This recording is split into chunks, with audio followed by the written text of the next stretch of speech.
আসসালামু আলাইকুম রহমতুল্লাহ। আশা করি আপনারা সবাই ভালো আছেন। তো আমার নিজের ক্ষেতের সবজি তুলতেছি দেখেন।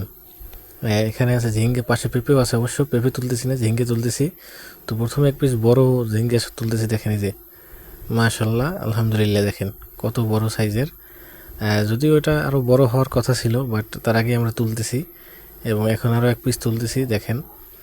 এটাও বেশ মোটামুটি বড় সড়ো। এগুলো কিন্তু হাইব্রিড জাতের, যার কারণে এগুলো বেশ বড় হয়। তো আমরা অতটা বড় হইতে দিচ্ছি না, তার আগেই আমরা এখান থেকে সংগ্রহ করতেছি, কারণ কয়েক ধাপে ফলন আসবে ইনশাল্লাহ। তো এই আপাতত যেগুলো মিডিয়াম সাইজের সেগুলো আমরা সংগ্রহ করতেছি, এরপরে ছোট যেগুলো আছে সেগুলো আবার বড় হবে। তো যেহেতু এগুলো হাইব্রিড জাত, বেশ অল্প সময়ের ভিতরে এগুলো বেশ বড় হয়ে যায়। তো দেখেন 3 পিস তুলছি আমরা এখান থেকে। 3 পিসের সাথে যদি একটু সামান্য পরিমাণে আলু দিয়ে আমরা রান্না করি, তাহলে কিন্তু আমাদের দিন একটা শেষ। অর্থাৎ একদিনের তরকারি বা এক ভাগ তরকারি আমাদের কিন্তু হয়ে যাবে। তো যারা বেকার বসে আছি, ঘরের বা বাড়ির আঙ্গিনায় আশেপাশে আছে জায়গা আছে, তারা চাইলে কিন্তু এভাবে রোপণ করতে পারি। দেখেন ছোট ছোট ঝিঙ্গের কিন্তু ফুল করে আবার আসতেছে দেখেন, এই যে আমার গাছে।